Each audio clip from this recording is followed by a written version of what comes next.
고백하며 새로운 하나님 한 해의 발판 미끄럼으로 삼을 수 있는 그런 다지기 유종의 미를 거둘 수 있는 시간 되도록 주님 역사하여 주옵소서. 감사합니다. 하나님 아버지, 한 해의 끝자락을 붙잡고 여기 하나님 앞에 송년 예배로 드리며 주께 감사드리옵기는 지난 한 해 동안 다사다난했지만은 은혜로 살았습니다. 모든 것이 사랑이었고 축복이었고 합력하여 선을 이루며 전화위복이 되어 오늘 여기 우리가 이 자리에 있게 되어졌나이다. 에베네셀의 하나님, 여기까지도 오신 하나님이여 감사합니다. 온 우리의 주께서 왕이 되셔서 다스려 주시었고 우리 대한민국을 지켜주셨고 또 우리 교회들을 지켜주시고 사랑하는 성도들과 우리 부모님들과 형제자매들 그리고 우리 자녀들 은혜 가운데에 붙잡아 주셔서 여기까지 이르게 되었음을 인하여 주께 경배하며 영광의 예배를 드리옵나이다. 우리 주님, 이 감사의 예배를 받으시며 한 해의 유정의 미를 거둘 수 있도록 한 해의 마침표를 잘 찍어낼 수 있는 시간만 되도록 도와주옵시고 이 발판 위에 하나님 대망의 2024년도를 기대합니다. 하나님의 놀라운 역사가 이루어질 줄로 믿습니다. 둥근 해가 소망 가운데에 힘차게 떠오르게 될 줄로 믿습니다. 우리 마음 가운데 떠오르게 하시고 우리의 비전과 하나님의 소망 가운데 떠오르는 역사가 일어날 수 있도록 도와주옵소서. 하나님의 저 해 뜨는 곳이 아닌 바로 이 하나님의 전이 우리의 해 뜨는 곳이요 우리가 하나님의 주님을 경험하며 희망을 가지는 장소가 되도록 도와주옵소서. 하나님이여, 지금까지 우리의 예배를 은혜 가운데 지켜주셔서 감사합니다.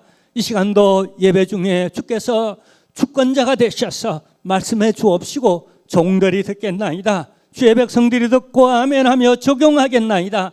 삶에서 하나님이여 힘이 되고 능력이 되고 영혼의 큰 에너지가 되도록 주여 이 시간도 감화감동하소서. 은혜 베풀어 주옵소서. 힘이 되게 하옵소서. 오늘 말씀은 우리에게 약재료가 되길 원합니다. 힘있게 하시고 능력이 되며 권능이 되도록 도와주옵시고 특별히 2024년도 대망의 새해를 하나님이여 꿈꾸면서 여기 함께 동역할 하나님이여 셀 리더 부리더 교구장 부교구장 우리 모든 셀원들을 편성합니다. 하나님 은혜 베푸시고 셀의 놀라운 부흥의 역사가 있도록 도와주옵시고 또한 우리 각 기관에 하나님이여 주의 종들과 교사들 하나님이여 부장장들을 임명하오니 주께서 맡은 자들이 구할 것은 오직 하나님께 충성이라고 말씀해 주셨는데 충성을 구하며 기도하며 나갈 때에 역사가 일어나도록 도와주옵소서.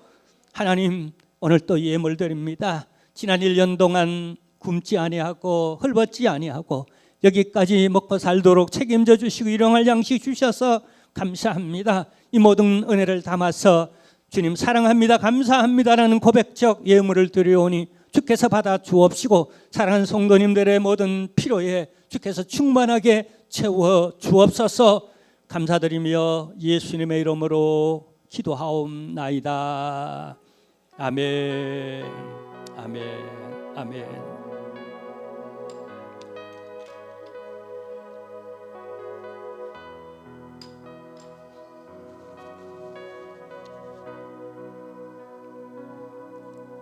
네, 우리 예물을 하나님께 봉헌합니다. 믿음과 정성을 다하여 드립니다.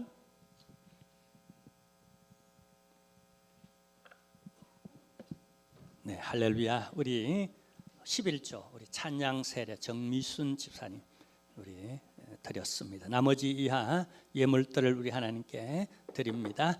이제 우리 하나님의 말씀 봅니다. 오늘은 사사기 맨 마지막 장입니다.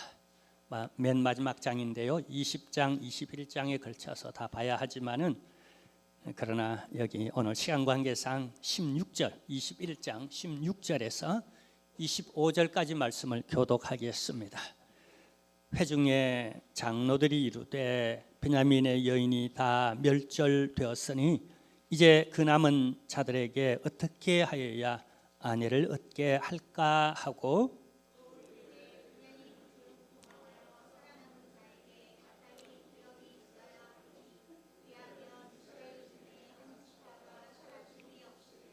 그러나 우리가 우리의 딸을 그들의 아내로 주지 못하리니 이는 이스라엘 자손이 맹세하여 이르기를 딸을 베냐민에게 아내로 주는 자는 저주를 받으리라 하였음이라로다 하니라.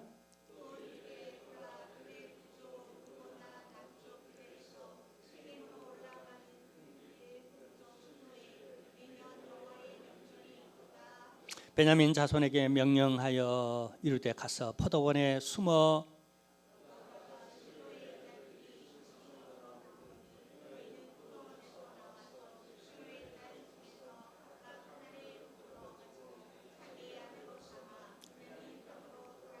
만일 그의 아버지나 형제가 와서 우리에게 시비하면 우리가 그에게 말하기를 청하건대 너희는 우리에게 은혜를 베풀어 그들을 우리에게 줄지니라. 이는 우리가 전쟁할 때에 각 사람을 위하여 그의 아내를 얻어 주지 못하였고 너희가 자의로 그들에게 준 것이 아니니 너희에게 죄가 없을 것임이니라 하겠노라 하매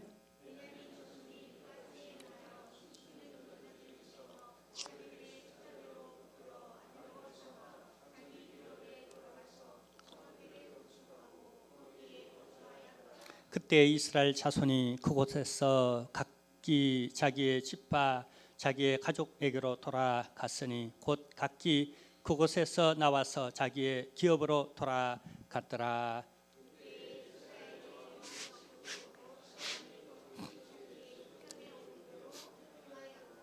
아멘. 할렐루야. 우리 이 시간은 새해 우리 직분자를 우리 임명하도록 하겠습니다. 시간 관계상 존칭은 생략함을 양해해 주시기 바랍니다.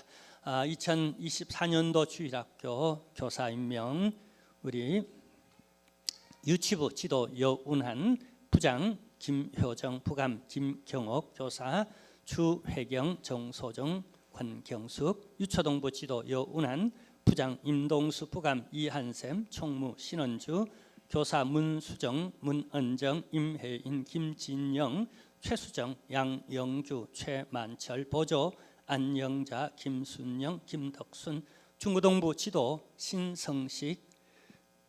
이제 다음 주부터 이렇게 근무할, 이제 오늘 저녁에 올 겁니다. 오늘 저녁부터 그렇게 근무할 신성식 목사, 부장 유정희, 부감 김경환, 총무 이은정, 교사 김동천, 이은영, 신선아, 이하은, 청년부 지도 신성식, 부장 김영주, 부감 김재원, 총무 임치남. 이상 여러분들을 본 대한예수교 장로회 우리 한길교회의 각 부서의 우리 지도 목사, 그다음에 부장, 부감, 총무, 교사로 임명합니다. 그다음에 우리 셀 편성과 셀 교구장, 셀 리더, 부리더 우리 임명하도록 하겠습니다. 3교구, 1교구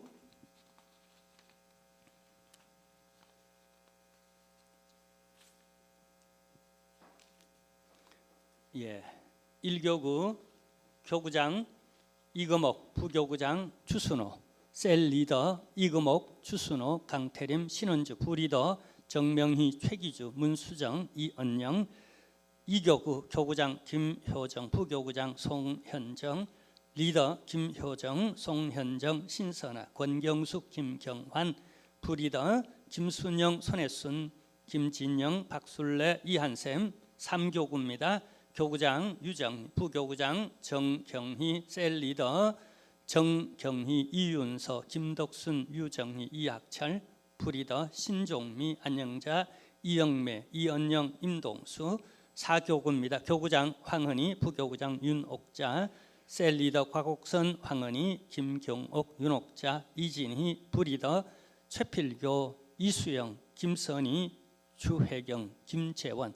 그리고 각 셀원들 1교구, 2교구, 3교구, 4교구 셀원들을 이렇게 유인물대로 편성합니다. 이제 우리 셀리더, 부리더, 교구장, 부교구장을 우리 본 대한예수교 장로회 한길교회의 우리 리더들로 또 부리더들로 임명합니다. 할렐루야. 잠깐 기도하겠습니다. 하나님이여, 이들을 놓고 하나님 앞에 기도해 왔는데 오늘 하나님의 은혜를 따라 여기 각자 분량을 하나님이여 맡아 저마다 하나님의 교회를 위해, 복음을 위해, 우리 주님을 위해 또 목회의 동력자로 여기 세움을 받습니다. 이제 우리 맡은 자들이 구할 것은 1년 내내 충성을 구하며 하나님의 법도를 따라 주의 교회를 위해, 복음을 위해, 하나님을 위하여 진실하며 성실하며 가장 겸손하고 가장 충성스럽게 섬길 힘을 주옵시고, 이들이 하나님이여 힘이 들어 여러 가지 필요를 구할 때에 주께서 도와주셔서 건강도 주옵시고 물질도 주옵시고 지혜와 여러 가지 은사와 달란트도 허락해 주옵시고, 이들이 마음껏 충성하며 섬길 수 있도록 가정이 복되게 하옵시고, 이들의 산업도 직장생활도 축복해 주옵시고, 이들의 자녀들까지도 잘 되는 역사가 있도록 주님 도와주옵시고, 대망 2004년도 셀의 역사가 일어나게 하시고 부흥되게 하시고, 우리 유치부, 유초등부, 중고등부, 청년부에 이르기까지 각 기관이 부흥되는 놀라운 역사가 일어나게 하옵소서. 꿈과 비전을 갖습니다. 이들 가운데서 꿈과 비전을 가지시는 주님이시여, 이들을 통하여 하나님께서 강권적으로 기적적으로 큰 역사를 이루시옵소서. 맡겨주신 은혜를 감사하옵고 예수님의 이름으로 기도하옵나이다. 아멘. 할렐루야. 이제 광고 시간입니다. 주보를 참조해 주십시오. 오늘 예배로 오신 여러분들 환영하고요. 지난 1년 동안 우리가 52주 예배를 드려왔습니다. 수고 많았고요. 함께 예배 드릴 수 있어서 우리 모두가 행복했고, 저는 또 담임 목사로서 너무나 기뻤고 행복했고, 또 그래서 감사합니다. 우리 오늘 셀 리더, 부리더, 셀 편성 받으신 대로 잘 또 역할을 감당해 주시기를 다시 한번 부탁드리고요. 우리 각 주일학교 우리 지도 목사 또 혹은 부장, 부감, 총무, 교사 혹은 보조 교사가 굉장히 중요합니다. 정말 이 추천을 받아서 아주 그냥 이분들이 중요하다는 그런 의미를 가지고 있습니다. 꼭 감당해 주시길 바라고요. 또 이제 오늘 오후 예배 후에는 연말 재직회 및 공동의회, 또 아래와 같은 2023년도와 2024년도 결산과 또 예산을 위한 그런 모임 꼭 모여 주시기를 바라고요. 그 다음에 우리 송구영신 예배는 오늘 11시 50분에 10분 동안 짧고 굵게 우리 10분 동안 송구합니다. 정각에 딱 시작하고요. 그 전에 찬양을 불을 터이고 또 기도로 준비하고, 그 다음에 여기 몇 가지 이렇게 드렸습니다. 이렇게 기도 제목 카드. 저는 1년 동안 이 기도 제목 늘 마음에 두었습니다. 강대상 올려놓고 하나님 예배드립니다. 하나님, 저 성도가 저렇게 예배로 왔습니다. 기도하러 왔습니다. 봉사하며 지금 식당에서 충성하고 있고, 또 저렇게 전도하고 있으며, 또 저렇게 하나님 앞에 부르짖고 있사오니 도와달라고. 제가 보니까 뭐 그 반 다 응답됐어요. 할렐루야. 거의 뭐 한 90 몇 프로가 응답된 것 같아요. 여러분 한턱 내셔야 돼요. 우리 하나님께 감사 예물 드려야 돼요. 제가 이걸 들고 새해 좀 신방하려고 그럽니다. 요즘은 개인 프라이버시 때문에 제가 불쑥 예전에는 그렇게 무식하게 막 찾아다녔는데, 지금은 신청하는 가정들. 그래서 새해 제가 가정에는 축복 신년 예배로, 또 회사 또 이렇게 근무하는 데는 제가 또 신년 또 시무식 예배로 등등, 우리 노회, 그다음에 우리 교회, 그다음에 우리 성도님들, 또 성도님들 하는 사업처 등등 그렇게 여러분 요청하시기 바랍니다. 아멘. 제가 이걸 들고 가서 커피라도 한 잔 얻어 먹어야 될 것 같아요. 1년 동안 기도해 왔고요. 그다음에 금년에 또 합니다. 35번째로 합니다. 35년째로 이걸 금년에도 또 합니다. 여러분 드렸습니다. 그래서 한 분은 적어서 여러분 성경갈피 속에 넣고 수시로 여러분 하나님 이 기도 제목 2024년도 꼭 응답해 주십시오. 이게 내 꿈이요 비전이요, 또 하나님 도와달라고. 그 다음에 한 개는 강대상에 올려놓고 우리가 그렇게 365일 새벽 기도하고 금요 기도하고 수요 예배 드리며 헌신하고 봉사하고 사명 감당하며 또 이렇게 주일 예배를 드립니다. 이렇게 함으로 좋은 장점 하나가 있어요. 우리가 강단에 매여 있다는 것. 저도 제 마음이, 그리고 늘 의식이 강대상 위에는 기도 제목이 있다. 우리 성도님들이 기도 제목이 있다라고 하는. 그래서 늘 그거 응답해 달라고, 때로는 그냥 잠잘 때도, 또 때로는 일어나서 첫 마디가 하나님 강대상 위에 기도 제목 응답해 주세요라고 좋은 아침 되게 해달라고 또 그렇게 또 이렇게 보내고 있으면 여러분 꼭 이렇게 이 대박, 이 은혜 소외되지 마세요. 스스로 아멘 꼭 해주시기를 다시 한번 당부하고요. 첫 예물 드리는 시간이 있습니다. 오늘 이제 송구영신 예배 드릴 때에 그래서 미리 준비하시라고 봉투를 줬고요. 예, 나머지 이제 오늘 여기 다 이렇게 보시고 주보를 참조해 주시기를 바랍니다. 네, 이 시간에 이제 서로 좀 인사를 나누십시다. 우리 그 다음에 우리 여기 우리 저기 누구죠? 우리 지광선 목사님이 2년 동안 우리 교회 근무했습니다. 좀 더 길었으면 좋았을 뻔했다 싶은 마음이 드는데 예, 금방 왔다가 또 금방 헤어져서 섭섭하기도 하지만은 또 개인 사정, 개인 뜻이 있어서 또 그렇게 또 자기 길로 또 가야 하기에 또 보내드립니다. 그리고 새로운 분 이제 오늘 이제 또 저녁부터 올 겁니다. 여러분 위에 잠깐 우리 그 자리에 일어서 주시겠어요? 잠깐 그 자리에 일어서 주세요. 자, 우리 그러면 다 가족이 다 나와 있으니까 잠깐 앞으로 보낼 때는 일단 뒤에서 잠깐 그냥 쓱 보내는데 또 혹 이제 또 휴증이 남을까 싶어서 이별을 굿바이를 잘해야 됩니다. 세이 굿바이 잘하도록. 자, 나와서 인사 잠깐 하고요. 자, 나오세요. 우리 가족들 다.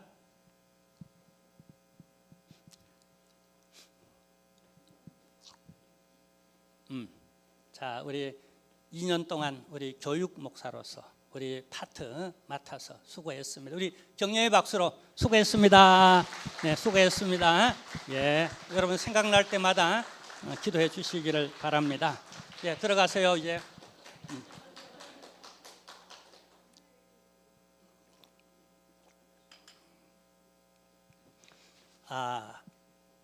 오늘 사사시대 마지막 결론을 내리는 그런 시간이고 또 마침 또 송년주일이에요.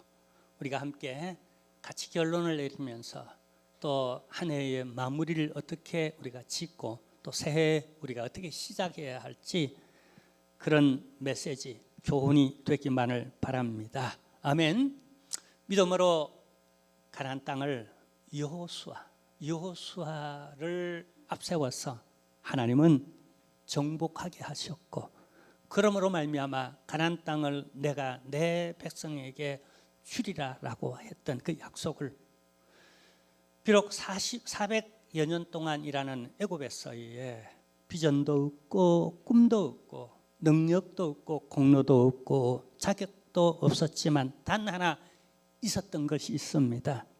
그들에게는 하나님의 약속이 있었던 거예요. 우리가 왜 약속 중심으로 약속을 붙잡고 살아가야 하는지를 알게 합니다. 아무런 자격도 공로도 백도 능력도 없는데 하나님이 그렇게 해 주시겠다고 했던 그 약속, 하나님의 신실하심, 하나님의 약속에 근거하여 하나님이 이 일을 해내십니다. 할렐루야. 이들은 그를 능력이 없어서 또 그 다음에 출애굽 자체를 원망하면서 뱅뱅 40년 동안 돌잖아요. 그게 뭘 의미합니까? 내 힘으로는 전쟁할 능력도 힘도 어떤 지략도 아무것도 없었다는 거예요. 순전히 거기 들어갔던 것이 은혜요. 전투에서 승리하고 정복하고 다스리고 생육하고 번성했던 게 하나님의 전적인 은혜의 축복이었다는 사실입니다.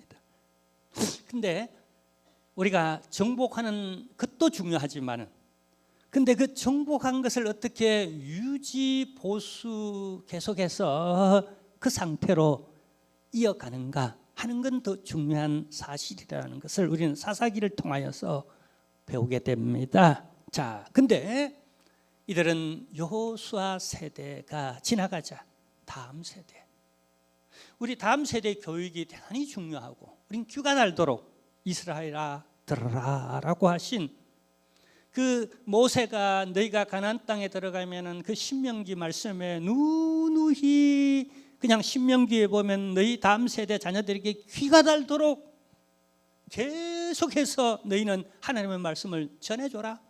너희가 어떤 과거의 백성이었고 그리고 너희 부모들이 세대가 얼마나 고생하며 여기까지 가나안 땅에 와 은혜 가운데 이 자리에 이르렀는지 이걸 결코 잊지 말고 이 정신과 이 믿음과 또 그리고 이 땅을 너희가 지키며 또 그러면 누리며 살아가야 된다라고. 그걸 계속해서 말하라라고. 그 핵심은 하나님의 말씀이었습니다. 십계명을 중심으로 해서 너희가 이 말씀대로 살아가면 형통하리라. 그러나 너희가 만약에 이 말씀을 벗어나 탈선을 하게 되어지면 너희가 이 자리를 빼앗기게 되리라. 근데 안타깝게도 이들은 그렇게 모세를 통하여 여호수아를 통하여 주신 하나님의 말씀을 그들은 경홀히 여겼습니다. 그리고 이들의 개념과 문화와 이들의 세계관 의식 속에는 더 이상 하나님을 왕으로 인정하지 않았어요. 더불어서 하나님의 말씀도 권위를 스스로 그들 속에서 인정하려 하지 않았습니다. 그와 반대급부로 확 일어나는 문화, 그들의 의식 세계 관념이 자리 잡기 시작했어요. 자, 그게 뭔가? 그게 오늘 총 사사기는 21장 25절이 끝절입니다. 총 결론을 이렇게 내려요. 25절에 그때에 이스라엘에 왕이 없으므로 사람이 각기 자기의 소견에 옳은 대로 행하였더라. 이게 결론이에요. 그러니까 사사시대에 암울하고 그 다음에 결국 내전이 일어나서 그냥 망하게 되어지는데, 근데 그 사이에 하나님이 기회를 주지 않았던 것 아니에요. 하나님이 몇 번을 기회를 줬는가? 우리가 12번 그러잖아요. 성경에서도 12제자, 12지파, 12기둥, 12 그냥 이런 정정 과일들 등등, 이 12개라고 하는 그 의미는 충만한 꽉 채워진 이런 상징성을 가지고 있는데, 여러분 400여 년 동안 특출한 12명의 사사들을 하나님은 일으켜줍니다. 근데 물론 사사들도 온전한 리더십을 가진 자들이 아니었고, 개인 능력이나 어떤 의식의 세계가 또 믿음의 영성들이 시대의 환경에 따라서 그들도 어느 정도 세속화되어졌고 인간이었습니다. 완전하지는 않았어요. 그러나 여러분 모세 때처럼 여호수아 때처럼 이들이 이 사사들의 말을 듣고 사사와 함께 동력하며 대적을 물리치고 땅을 회복하려 했더라면은 그럴 수 있었어요. 근데 뭐가 이들을 그렇게 많은 기회들을 뺏어갖고 사사시대에 여러 가지 현상들이 나타나서 이것 때문에 저것 때문에 혹은 교육적으로 바라볼 때 혹은 종교적으로 바라보고 혹은 군사적으로 바라보고 혹은 외교적으로 혹은 문화적으로 바라볼 때 이런저런 전문가적 어떤 진단이 나름 그 시대마다 있었겠지만은, 그러나 그건 근본적인 이유가 되지 못했고, 본질적 그 이유를 사사기 저자는 바로 이 25절에 그때의 각자의 소견에 옳은 대로 행하였다.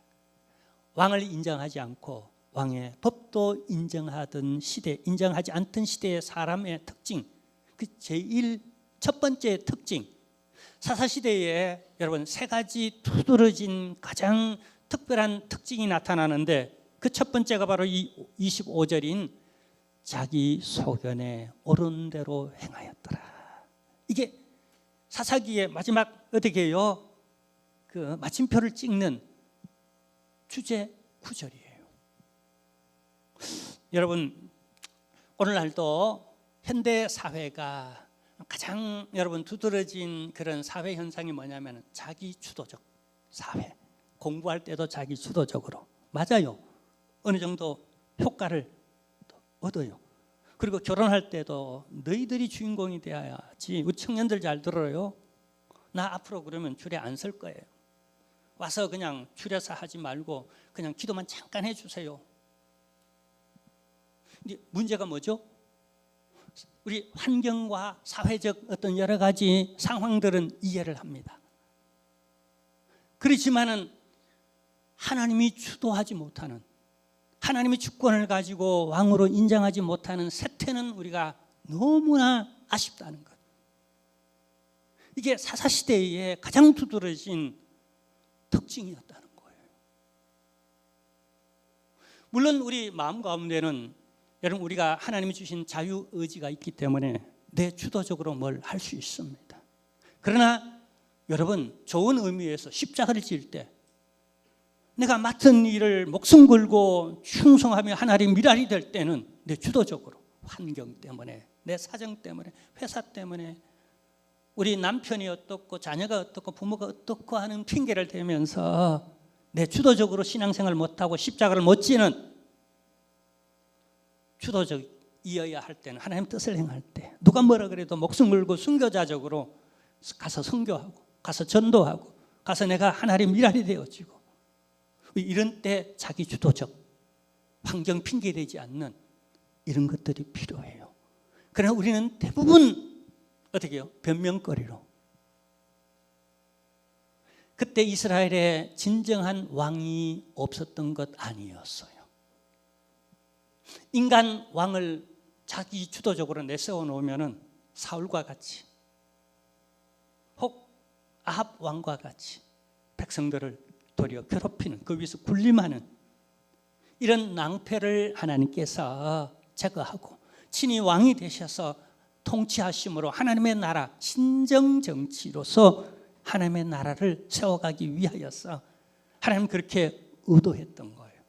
근데 하나님이 안 보인다고 하나님의 말씀을 무시하며 내 마음 가는 대로 내 생각에 이게 유익하다라고 생각하는 대로 자, 근데 문제는 어떻게 해요? 가장 어두운 시대, 혼돈과 혼란한 시대가 되고 말았어요. 자, 그래서 사사시대의 두 번째 두드러진 사회 특징은 이로 말미암아 나타나는 현상이 방종과 혼란이었다는 사실이에요.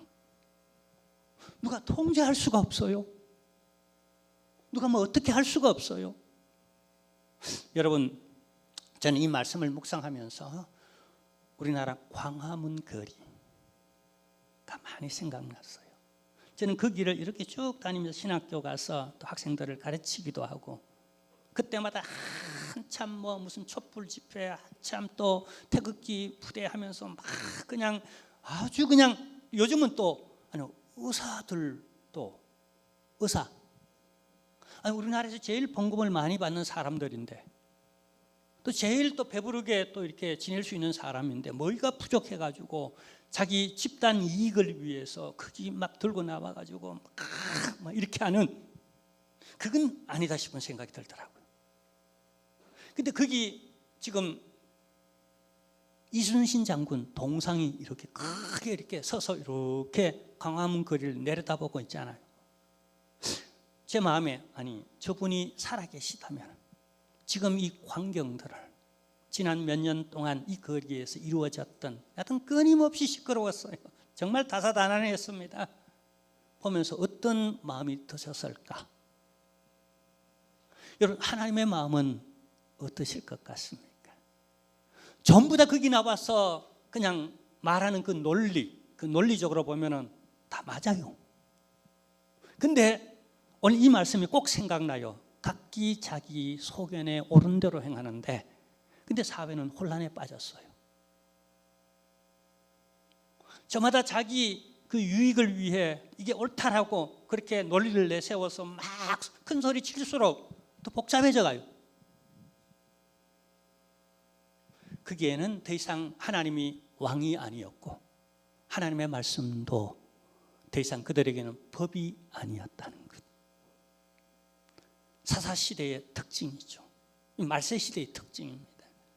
그리고 세 번째 두드러지는 특징은요, 개인주의의 발달로 말미암아 공동체가 해체되어져 가고 있었던 겁니다. 당연한 결과겠죠. 저마다 자기 소견에 옳은 대로 해요. 나쁜 짓 하자고 하는 일이 아니었어요. 이게 맞다라고 논리를 대며 얘기를 하는데 거기에는 자기 희생, 십자가가 없어요. 그래서 어떻게 해요? 하나 될 수가 없어요. 희한하죠. 똑똑한 사람들이 모이는 그런 단체는요, 늘 이렇게 혼란하고, 그리고 그 단체가 그리 오래 가지 못한다는 사실이에요.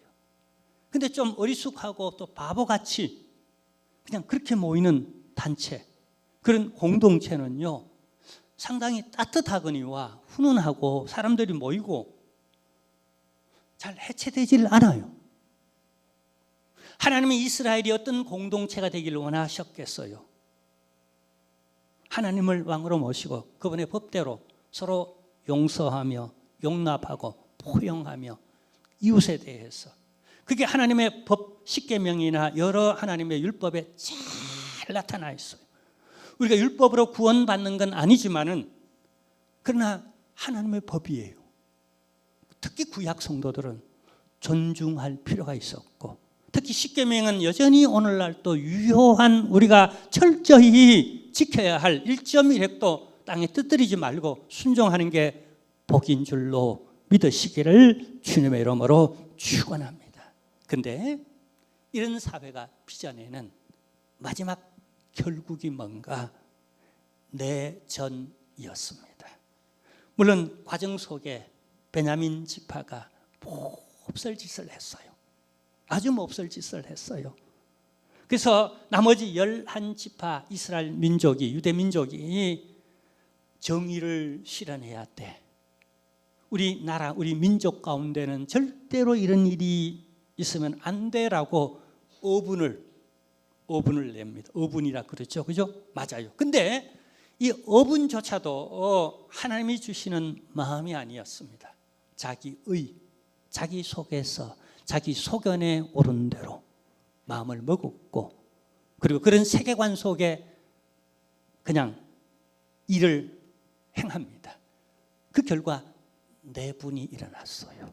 그래서 큰 전쟁이 일어납니다. 여러분, 전쟁 중에서도 가장 여러분 잔인한 전쟁이 여러분 역사를 통해서 보면 내전입니다.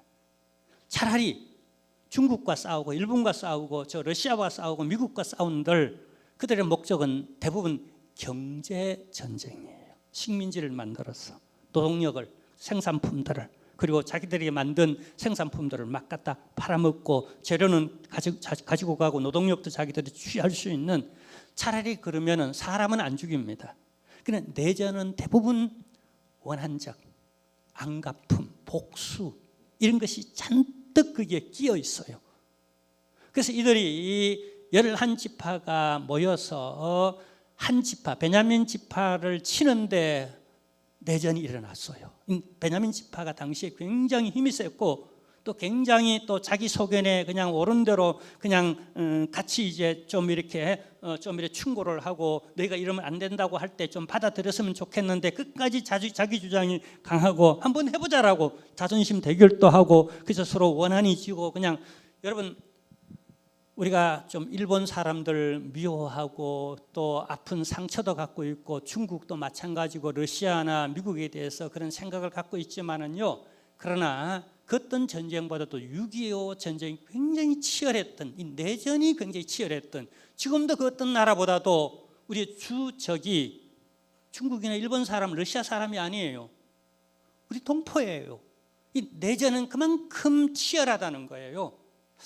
여러분, 지금도요, 정말 하마스와 이스라엘 전쟁도 그렇거니와 그다음에 우크라이나와 러시아 전쟁도 하루속히 종결되고 또 이렇게 잘 해결됐으면 좋겠다 싶은데요, 그러나 우리 여러분 너무 저 먼 혹은 유럽, 중동의 세계적 이슈가 너무 강해요. 근데 사실은 우리 이 동남아 지역, 우리 아시아 지역에서 특히 그 미얀마 저기 있죠. 지금도 내전이 치열하게 일어나고요. 킬링 필드 그 현장, 지금도 여러분 엄청난 그런 여러분 또 이렇게 인권의 유린과 그다음에 내전이 일어나고 아주 많은 사람들이 죽고, 이런 것에 대한 별 관심이 없어요, 사람들이. 자, 이 내전으로 말미암아 이들이 하나님께 맹세하며 작정하기를 다 죽이자, 씨를 말리자, 남자든 여자든 노인네든 아이든 베냐민 지파의 사람들은 하여튼 인종 청소를 해버리자. 사람들 그냥 두면 안 되겠다. 하여튼 본질적으로 뿌리쳐 뽑아야 돼 하고는 다 죽여버립니다. 이 내전이에요. 세상에 하나님의 나라가 더 이상 아니죠. 아뷰규환의 지옥 같죠. 그러니까 왕을 더 이상 인정하지 않았고 왕의 법을 더 이상 염두에 두지 않고 자기 소견에 옳은 대로 형편 따라 지혜롭게 잘 적응하며 살아가는 그들의 끝이 뭔가? 내전, 종말이었다는 거예요. 여러분, 남북 간에도 북한이 너무 요즘 핵 개발을 많이 해요. 그리고 러시아도 핵을 쓴다고 공공연하게 얘기를 하고 있어요. 이란, 이스라엘, 결국 저렇게 전쟁하면 우리는 핵을 가졌다는, 그래서 안한무인격으로 막 그냥 누구든지 우리 건드리면 막 쏘아대겠다라고 이스라엘은 자신 있게 나서고 있어요. 그 뒷면에는요, 전부 다 핵이 도사리고 있습니다. 이 지구상에 있는 핵을 다 터뜨리고 서로 누군가가 한 발을 쏘기 시작하면 막 그냥 핵 우상국들이 덤벼들어서 막 쏘기 시작하면은요, 삽시간에 지구, 여러분 큰일 납니다. 적어도 내전은 국가 간의 국가 전쟁을 그렇게 하지 않을지 모르지만 내전이 일어나면은요, 어쩌면은 그럴 수도 있어요. 왜냐하면 내전은 인정사정 안 봐줘요. 인종 청소를 해야 된다고 생각해요. 싸그리 다 청소하는. 근데 그런 무기를 가져서 그런 능력이 있는 이 시대가 되어졌어요. 자, 근데요, 이렇게 다 죽이고 나서 이들이 결과에 만족할까요? 승리했다는 환호, 축보는 잠시였고요. 이들이 자신의 여러분 이성으로 돌아오자 아차 싶은, 여러분 땅을 치며 통곡하며 후회하는 내용이 있습니다. 그게 오늘 본문의 시작입니다. 제가 이 앞전까지는 20장의 내용을 잠깐 설명했습니다. 서론격으로. 이제 21장 오늘 사사기의 마지막 장인데요. 자, 여기 1절에서 3절 내용에 보면 이렇게 말씀합니다. 함께 보겠습니다. 이스라엘 사람들이 미스바에서 맹세하여 이르기를 우리 중에 누구든지 딸을 베냐민 사람에게 아내로 주지 아니하니라 하였더라. 백성이 베델로 이르러 거기서 저녁까지 하나님 앞에 앉아서 큰 소리로 울며, 왜 이렇게 큰 소리로 울까요? 아주 통탄하는 거죠. 이르되 이스라엘의 하나님 여호와여, 어찌하여 이스라엘이 이런 일이 생겨서, 자기들이 해놔놓고 왜 하나님께 다 핑계를 대요? 하나님 가만히 계셨는데 자신들이 일을 다 저질러놓고 왜 하나님 어찌하여 이런 일이 생기도록 했냐라고 스스로 내전을 일으켰던 거고, 그 다음에 어떻게 해요? 베냐민 지파 사람들을 다 죽여버린 거죠. 자, 근데 계속 읽어보겠습니다. 이스라엘의 하나님 여호와여, 어찌하여 이스라엘에 이런 일이 생겨서 오늘 이스라엘 중에 한 지파가 없어지게 하시나이까 하더니, 아니 진작에 베냐민 지파를 다 그냥 진멸할 때 한 지파가 없어진다는 것 뻔히 다 알잖아요. 근데 사람의 지혜라는 게 너무 똑똑하게 너무 자기의 소견에 옳은 대로 한다고 했지만은 이 한 치 앞도 못 본다는 거예요. 인간의 지혜가 이런 거예요. 큰일 났어요. 자, 왜 큰일 났는가? 왜 이렇게 큰일 났는가? 여러분, 하나님이 이스라엘과 언약할 때에 이 언약함으로 말미암아 이스라엘은 이제 언약의 백성이 됐잖아요. 그러니까 이 언약이 굉장히 중요했던 게 이들은 경험했지 않습니까? 왜냐하면 출애굽했잖아요. 능력도 빽도 잘난 것도 대단한 것도 아닌데 하나님은 언약을 해서 그냥 그 언약을 신실히 하나님 지키셔서 이들로 하여금 정복하게 하고 다스리게 하고 생육하고 번성하게 하여 오늘까지 이르렀던 거예요. 근데 이제 하나님이 언약할 때 아브라함과 언약하고 그 다음에 아브라함과 이삭과 야곱과 언약할 때에 하나님은 특히 야곱의 언약 속에 이 12지파가 있어요. 그러니까 12지파를 통하여 하나님은 이스라엘과 언약을 맺었다는 거예요. 근데 언약의 당사자들인 자신이 하나가 모자라게 생겼어요. 11개가 되어버렸어요. 이게 어떤 의미를 가지고 있는가? 여러분 요즘 혹 부동산 이렇게 살 때에 저쪽 주인이 12명의 사람으로 이루어진 것 있죠. 우리 이 자리 이렇게 살 때, 계약하고 이 자리 우리 살 때에 주인이 7명이던가 상당히 많더라고요. 허물어가는 집 한 채인데 그게 주인이 7명인가 그래요. 이게 7명의 도장을 다 받아내야 돼요. 권리가 그래요. 그 계약의 당사자가 7명이에요.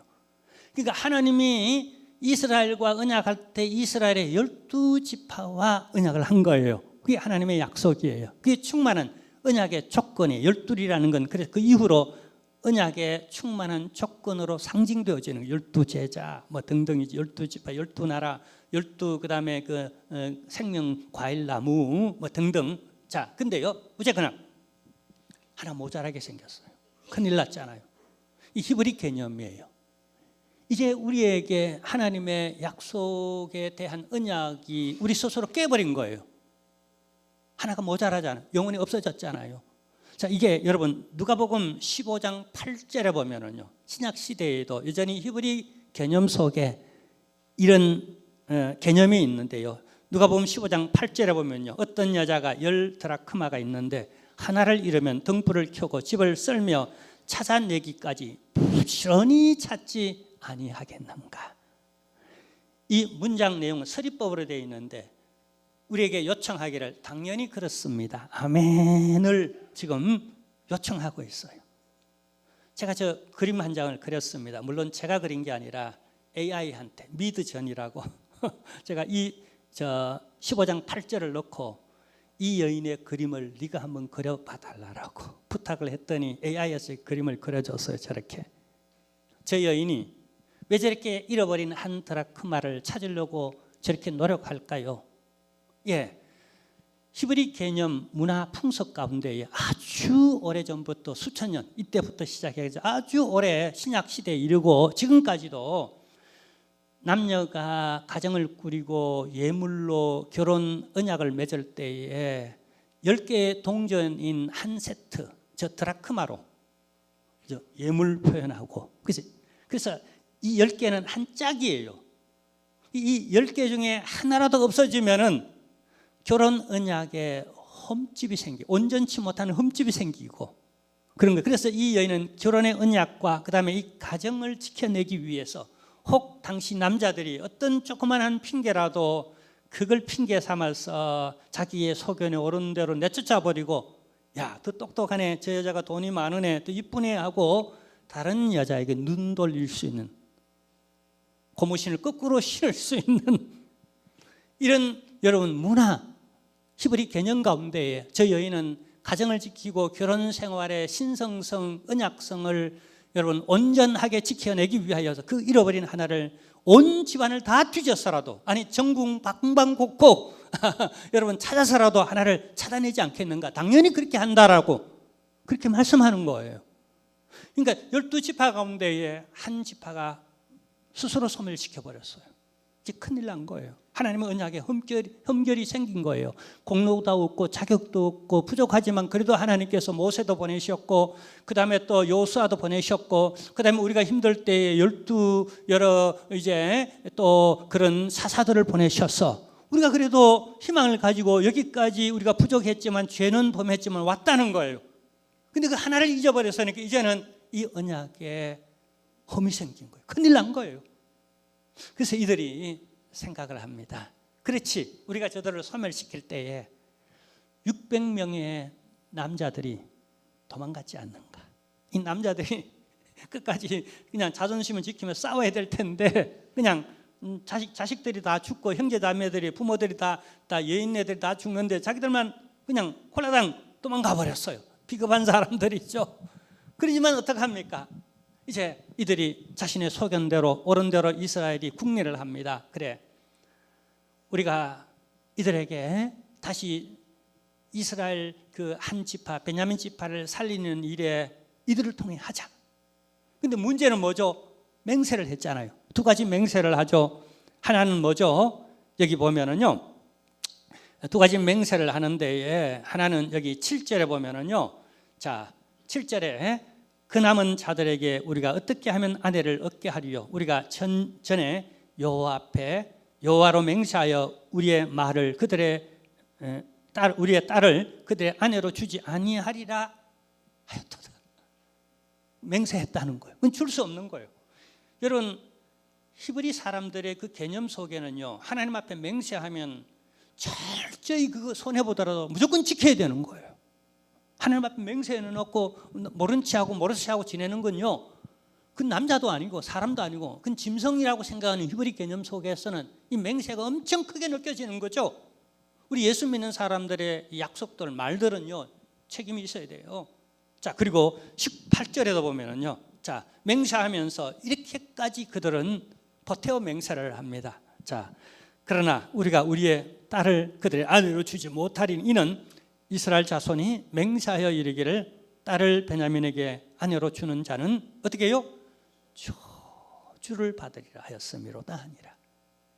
이게 자기 속에는 옳은 대로 하던 사람들이 어떻게 말도 막 해버린 거예요. 맹세도 막 해버린 거예요. 저주도 이런 것도 막 해버린 거예요. 그래서 자기 꾀에 자기 덫을 놓았고 그 올무에 딱 걸려버린 거예요.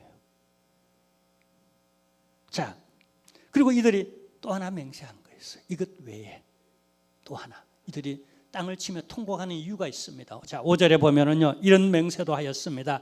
이스라엘 자손이 이르되 이스라엘 온 지파 중에 총회와 함께하여 여호와 앞에 올라오지 아니한 자가 누구냐 하니 이는 그들이 크게 맹세하기를 미스바에 와서 여호와 앞에 이르지 아니하는 자는 반드시 죽일 것이라 하였음이라. 근데 다 올라왔으면 괜찮은데 자기 소견에 옳은 대로 했던 또 하나의 족속이 있었어요. 누구냐 하면 므낫세 반 지파 중에 길랏 야베스 족속이 이 총회에 자 모이자, 우리 함께 의합해서 베냐민을 치고 우리 어떻게든 이 베냐민을 다시 한번 회복하자라고 하는 이런 소견에 같이 함께 했으면 좋겠는데 또 자기의 소견에 옳은 대로 하는 족속이 또 나타났어요. 근데 만약에 이런 사람이 나오면 우리가 그 족속을 진멸하자. 애고 어른이고 남자고 여자고 간에 다 죽이자. 이스라엘 사람들 지금도 하마스하고 전쟁하잖아요. 그게 블레셋 사람이죠. 계속 사사기에서 블레셋 사람들하고 전쟁이 일어나죠. 그죠? 근데 지금은 블레셋 사람하고 막 싸우다가 지금 내전이 일어나서 자기들끼리 좀 괜찮을 만할 때 자기들끼리 싸우는 거예요. 그리고 또 요거 지나면 또 블레셋 지금의 하마스 지역의 사람들이 또 이스라엘을 치는 겁니다. 그 조함시 평화로운 기간 동안에 똘똘 뭉쳐 힘을 합치고 외세와 싸울 준비를 해야 되는데 이게 또 자기들끼리 내전을 일으켜서 싸우는 거예요. 그래서 이 사람들을 죽이는 겁니다. 다 또 맹세를 했으니까 맹세 내에 지켜야 되니까 또 다 죽여요. 근데 그 중에 또 이들이 어떻게 베냐민 지파를 회복해서 우리의 약속을 온전하게 하느냐에 하나님께 묻고 지난 날을 하나님 앞에 통해 자복하며 회개하고 하나님 앞에 용서를 받고 그 다음에 그러면 하나님 우리가 이제 어떻게 하면 우리의 약속을 지킬 만한 그런 조건을 우리가 만들 수 있겠습니까? 물으면 되는데 그런 과정이 다 생략되고 자기 자신들의 꾀대로 그 죽이는 과정 속에 처녀들을 남겨둬요. 처녀들만. 그래서 성경에는 남자를 알지 못하는 여자 처녀들이에요. 그들만 남겨놓고 다 또 죽여요. 근데 다 죽이겠다고 맹세를 해놔놓고 그냥 신용만 하고 눈 감고 아웅하는 거죠. 그 다음에 또 일처리들이 전부 다가 자신의 소양에 옳은 대로 소견에 옳은 대로 이렇게 했다는, 그리고 결론을 내립니다. 그 결론을 우리가 다시 한번 마지막 보면서 우리 함께 결론을 내리길 원하는데 마지막 장 마지막 절 25절 우리 다시 보겠습니다. 그때 이스라엘의 왕이 없으므로 사람이 각기 자기의 소견 옳은 대로 행하였더라. 근데 결국 파국을 내전이 일어나고 스스로 자멸하게 되어졌다는 거예요. 자, 우리 예수님은 이 땅에 왜 오셨어요? 우리 주님은 어떤 신분으로 오셨죠? 왕의 신분으로 오셨어요. 그분이 죽을 때 유대인의 왕이라는 제표가 내가 왕이다라고, 유대인의 왕이다라고, 이 나라의 지금 왕이다라고. 그러니까 이스라엘은 한 번도 왕이 없었던 적이 없어요. 삼위 하나님께서 그들의 왕이셨고, 하나님은 자신의 대리자를 내세워서 나라를 다스렸고, 당신의 말씀을 주의 종들에게 주셔서 그게 하나님의 법이었습니다. 그러나 사람들은 각기 저마다 자기 소견에 오른 대로 스스로 내가 왕이로소이다. 누구의 얘기죠? 니체. 신은 죽었다고 말했던 그 18세기, 19세기에는 계몽주의, 자유주의가 분방하게 일어나서 어떻게 해요? 그러나 가장 윤리적으로 타락하고 사회가 어지러웠던, 그리고 시민의식이 가장 고조되어져서 자기 소견에 오른 대로 행했던, 그러나 여러분 우리 기독교와 그 다음에 여타 여러 가지 많은 사회 현상들이 한꺼번에 쏟아져 나왔던 그런 시대이기도 합니다. 사사시대를 방불하게 만들고요. 오늘날 이 21세기에 다시 한번 사사시대의 여러 현상들이 지금 각 여러분 사회 현상 속에 드러나고 있는 이때에 우리가 한 해를 마무리 지으면서 여러분 우리가 어떻게 마무리 지어야 되겠습니까? 뭘 뒤돌아보고 또 우리 새해 단순히 한 해를 마무리 짓는 게 아니라 이 해를 발판 삼아서 우리 새해 비전을 향하여서 뜀박질하여 저 푸른 창공을 그냥 나르는 비상하는 우리들의 삶을 위하여서 오늘 이 메시지가 좋은 교훈이 되고 발판이 되어지고, 새해는 예수 그리스도가 우리의 왕임을 선포하면서 그분의 나라가 우리 가슴 가운데 임하고 우리 가정과 우리 모든 하는 일들 위해 하나님의 나라가 천국이 되어지는 이런 역사가 있기를 주님의 이름으로 축원합니다. 하나님 아버지 감사합니다. 은혜 중에 사사기를 통하여서 하나님의 역사의 마지막 하나님이여 우리가 시대를 보내면서 이 종말의 시대에